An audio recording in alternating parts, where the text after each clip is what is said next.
Ladies and gentlemen, I want to make a major announcement today.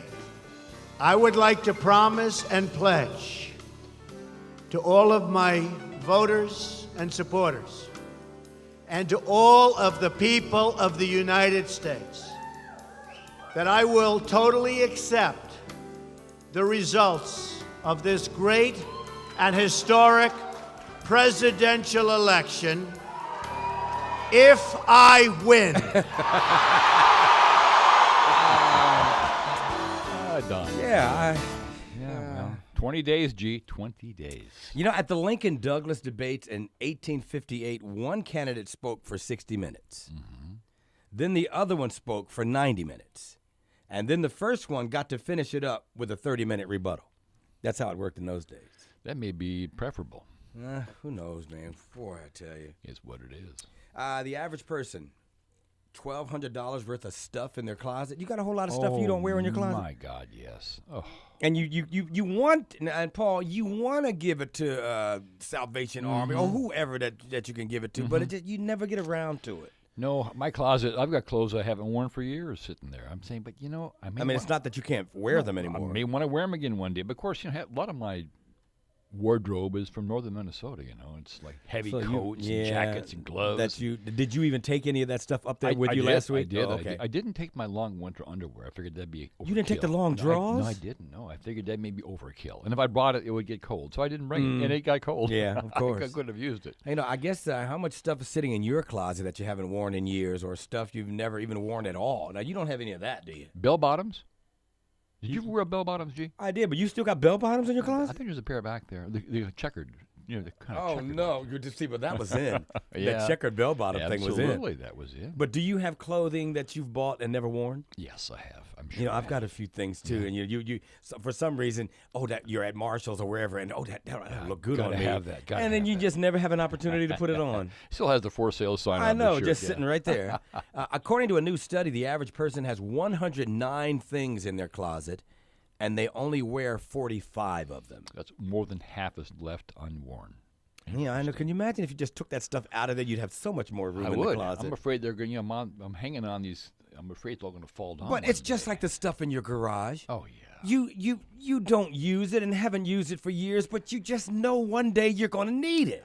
And then you got rid of it, and then it's like, oh, where's that thing that I needed? Like I got 3 hammers. I mean, who needs 3 hammers? I know, but Paul, you never know.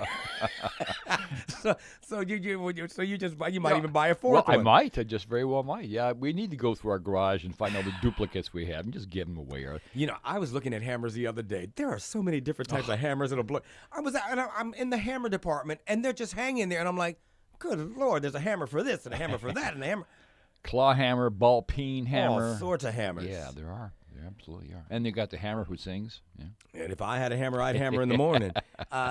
We only wear 41% of our stuff. You have an average of $1,265 worth of things that you never put on, just hanging out in your closet, just so you know. I'm pretty sure that Cliff only wears like 10% of his stuff. I see him only every 10? day. Yeah, I see him every day. He looks like he's wearing that cast-off stuff, Oh, because sometimes he does the tie-dye thing. He does. From yes, the 70s, man. That's that cool stuff. Good morning. You're on the radio. Hey there.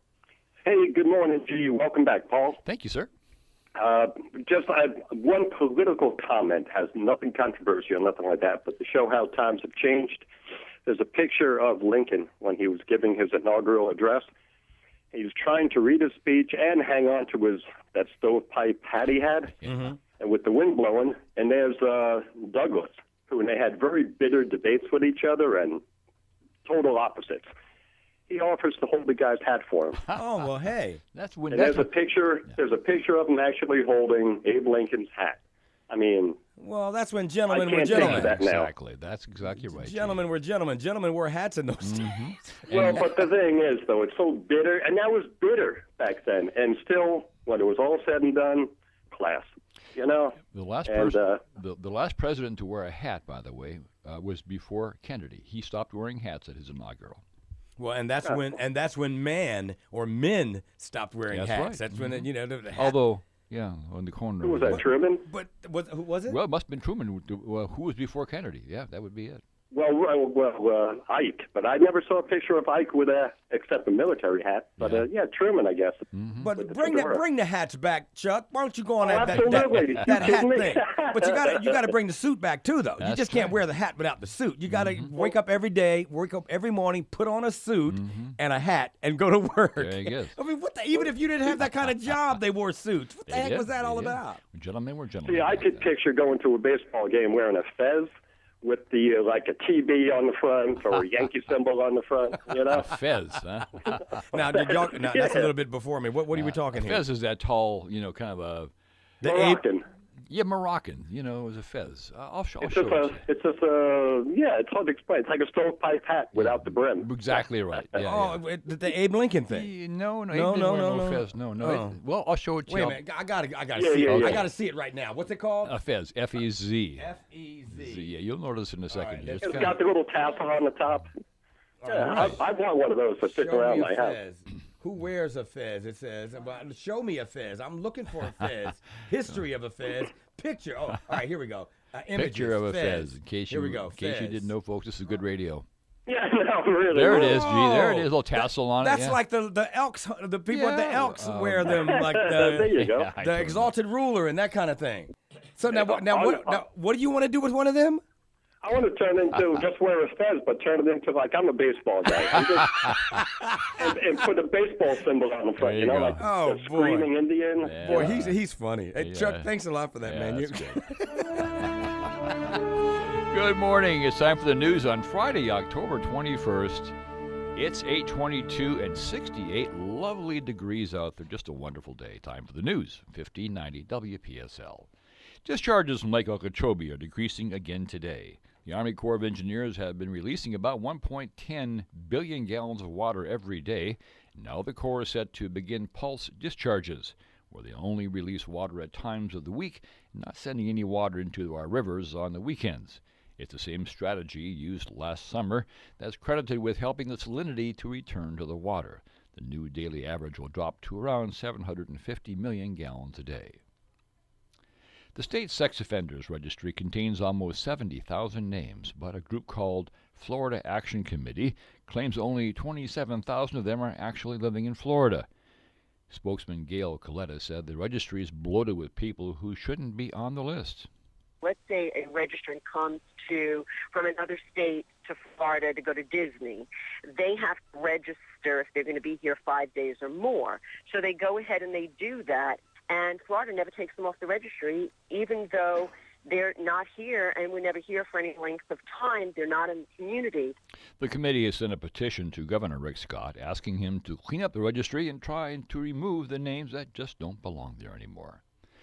Could there be a class action lawsuit filed against Samsung over the fiasco with its Galaxy Note 7 phones? Well, Miami attorney Adam Moskowitz is with a firm that might handle one, but he says there's no case just yet, and there may not be. We have not filed any case. We have been contacted by consumers across the country about these issues, but we're waiting to see what reaction Samsung has towards their customers. How are they treating the customers? What responsibility are they taking? And a mural was unveiled last night outside the gay nightclub in Orlando where 49 people were killed in a shooting 4 months ago. The mural features 7 hearts in the colors of the rainbow and the words, I am, we are, let's be. Instead of being reminded of tragedy, it's hoped that the Pulse nightclub in Orlando will give people hope. That's what artist Nats Getty says about the new mural dedicated last night to the victims. The mural includes artwork that has space for people to write messages. One message reads, 1,000,000 reasons to love and none to hate. Getty says she and the other artists who worked on the project wanted to shed light on the unity that followed the shooting. Vanilla Ice, a.k.a. Rob Van Winkle, and his wife are divorcing, G. I know that probably bothered you for a while. Yeah, I woke up this morning thinking about that, yeah. TMZ reported that Ice, a local celebrity, issued a statement last Wednesday night. TMZ and People magazine reported Vanilla Ice and his wife, Laura Van Winkle, have been separated for several years. She filed the paperwork according to celebrity websites. The two have 2 daughters. He was a contestant on Dancing with the Stars till he was booted a few weeks ago. Now, wait a minute. Hang on a second. Okay. Because, I just had to do this. Okay, do it. All right, I'll do it. Yo, VIP. Let's kick it. Okay, that's all. And now you know why his wife left him. And Snoopy, gee. Well, Snoopy's out of a job, man. CBS News correspondent Bill Whitney, well, he has more. Snoopy and the other Peanuts characters have been working for MetLife since 1985. The Wall Street Journal says the company paid $10 to $15 million a year to feature them in its advertising, including Snoopy's image on blimps hovering over sporting events. But MetLife has changed in 31 years. It will soon spin off much of its U.S. life insurance business to concentrate on corporate accounts.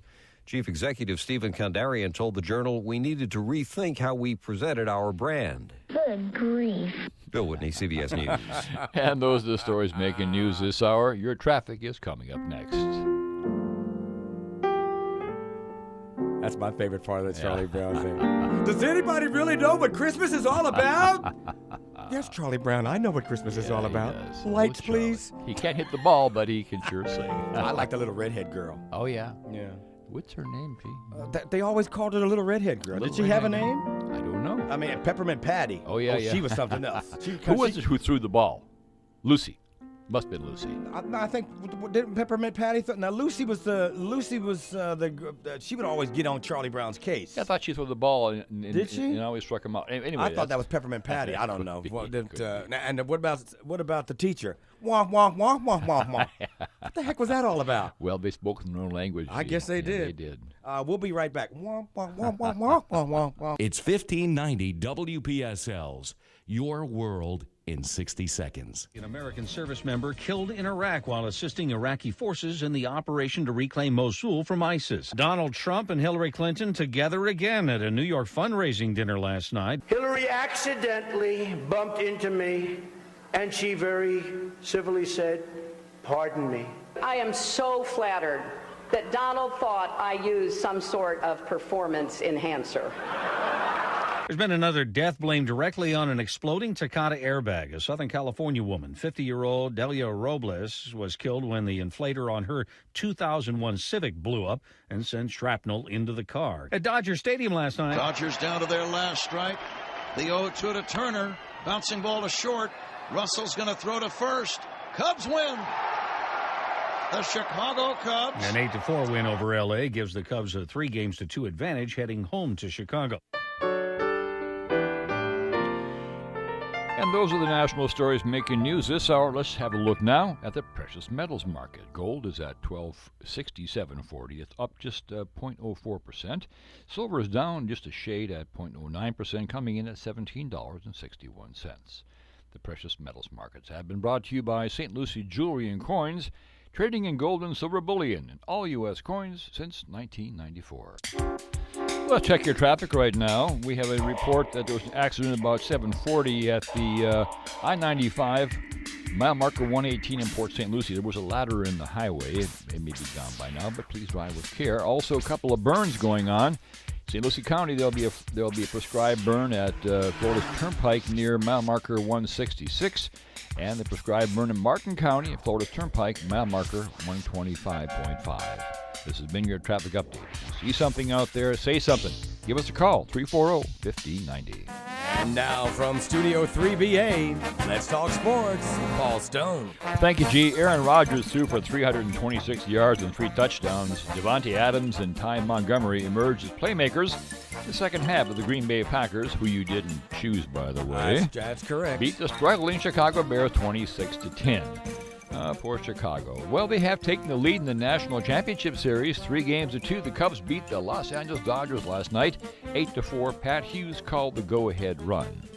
Swung on, hit in the air. Deep left center. Back goes Peterson. He's got a chance. Gone. 2-run home run. Addison Russell. Cubs lead 3-1. See ya. And if the Cubs win, they'd be playing the Cleveland Indians. They might be hearing this. When the Cleveland Indians host Game 1 of the World Series next Tuesday, they could have a legend throwing out the first pitch. Ricky Wild Thing Vaughn, or rather actor Charlie Sheen, who played the Wild Thing in the film Major League. After the Indians won the pennant, there was a social media storm calling for Sheen to be part of pregame ceremonies. He's volunteered. The movie has played a role in the tribe's season, with slugger Mike Napoli making clubhouse offerings of rum and cigars to a voodoo character known as Jobu. Jim Sheneby, CBS News. And you know, we want him to walk out from home, from center field, walk across the field. We want Willie Mays Hayes to slide into home plate. That's right. The whole cast. That would be perfect, Paul. It would be perfect.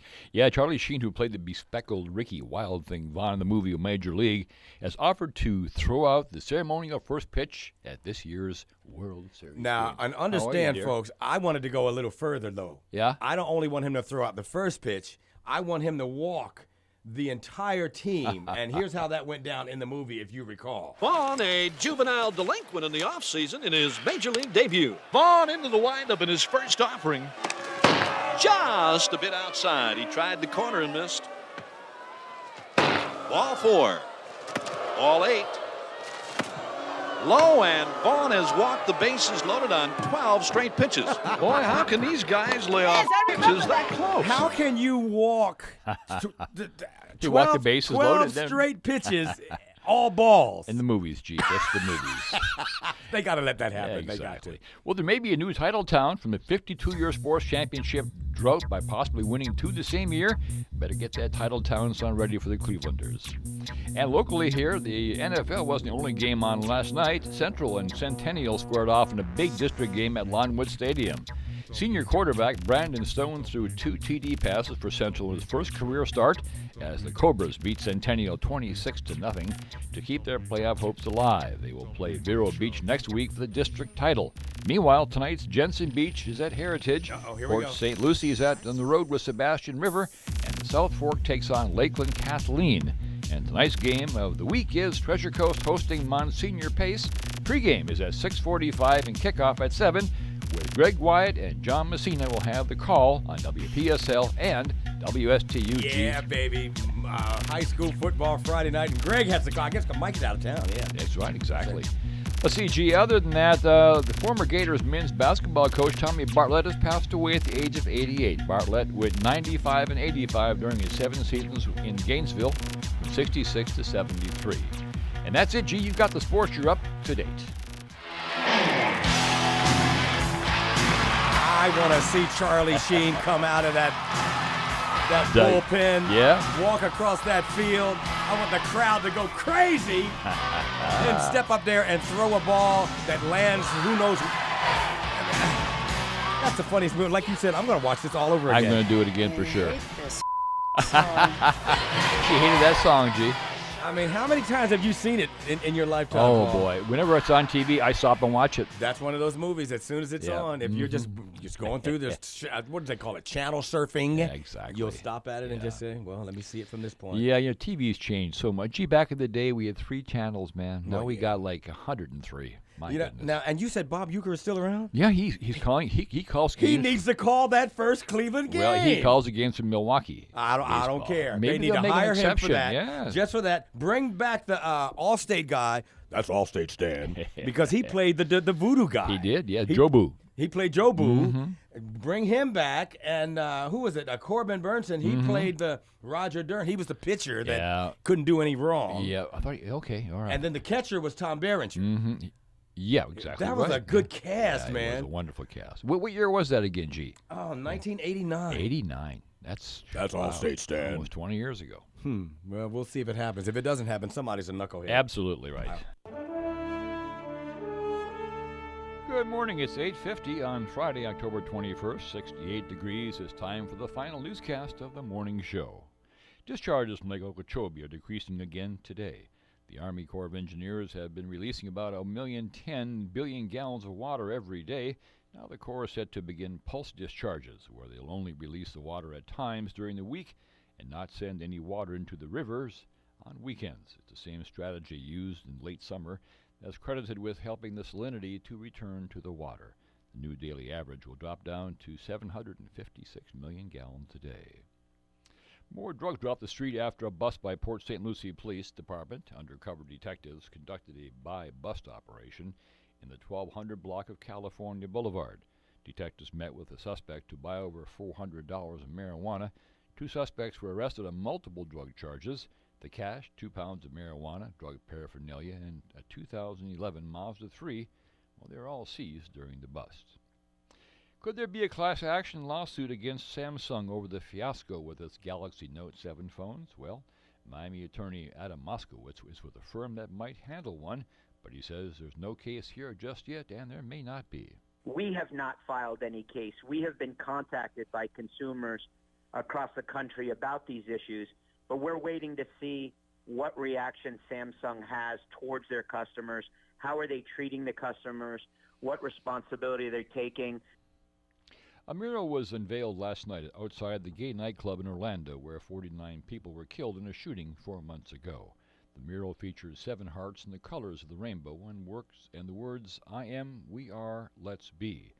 Instead of being reminded of tragedy, it's hoped that the Pulse nightclub in Orlando will give people hope. That's what artist Nats Getty says about the new mural dedicated last night to the victims. The mural includes artwork and has space for people to write messages. One message reads, "A million reasons to love and none to hate." Getty says she and other artists who worked on the project wanted to shed light on the unity that followed the shooting. Vanilla Ice, a.k.a. Rob Van Winkle, and his wife are divorcing. TMZ reports that and he's also a local celebrity, issued a statement last Wednesday night. TMZ and People magazine reported Vanilla Ice and his wife Laura Van Winkle have been separated for several years. She filed the paperwork according to the celebrity websites. The two have been 2 daughters. He was a contestant on Dancing with the Stars, that's the G's favorite program, until a few weeks ago when he was bounced off the show. Here's Deborah Rodriguez with your Daily Dish for a Friday afternoon.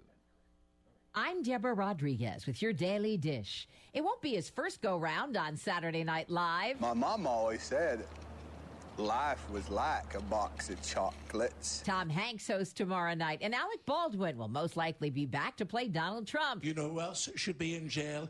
Hillary Clinton. She's committed so many crimes. The Baldwin brother Stephen, a Trump supporter, won't be laughing. I don't want to be a party pooper here, but I don't think it's very funny. For Hamill fans,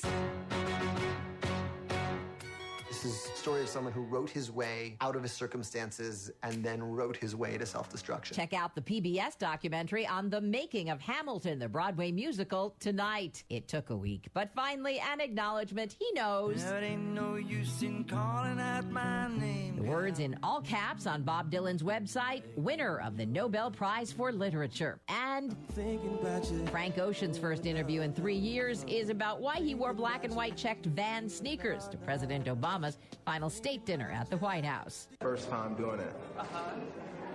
Probably because my first time here. With your Daily Dish, I'm Deborah Rodriguez, CBS News. Should have wore those patent leathers. Yeah, and probably his last time to visit. Yeah, I mean, come on, man. Vans, I mean, at least it could have been Converse. Well, whatever.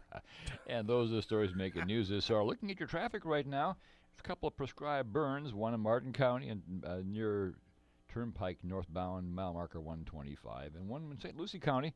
That's at Florida Turnpike, mile marker 166. This has been your traffic and news update. If you see something, say something. Give us a call at 340-1590. You're hearing the morning show, Talk of the Treasure Coast, 1590 WPSL. Going to have the time of your life, I promise you. You better believe it. And tonight, don't forget, there's an auction going on. If I'm not mistaken, Cliff. Really?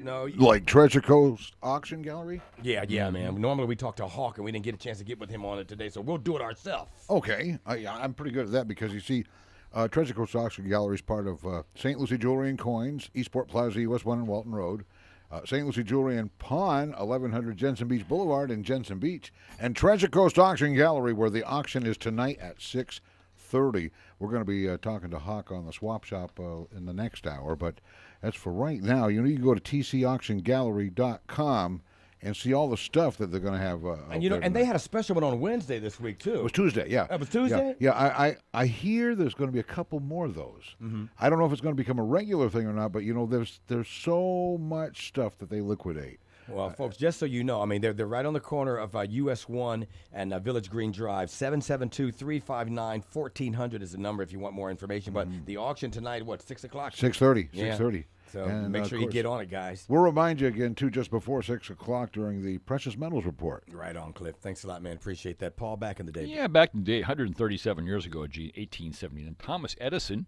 turned on the first working light bulb in Menlo Park, New Jersey. They didn't have LED in those days. It burned out in 40 hours, I'm by the sure. way, kind of like the... All right. 98 years ago, Margaret Owen in New York City set a typing speed record, on a manual 170 words per minute. Get out of here. What, she was using a typewriter? Yeah, typewriter. What's a typewriter? Well, I think that's before the computer, I think. 55 years ago, Bob Dylan recorded his first album called Bob Dylan. Lay, lady, lay. It cost $400 to produce and only took him a day to finish. Lay across obviously. the big grass bed. Yeah. Let's see here. We got 13 years ago in 2003, a guy named Kirk Jones became the first person to survive going over Niagara Falls with a safety device. Yeah. Tight, Paul. Tight, baby. Tight. That's it for us, man. Have a good weekend, G. We're WPSL Port St. Lucie. Go Vikings. Beat them Phillies. Your CBS News is next, followed by Cliff and Swap Shop. Talk to you on Monday.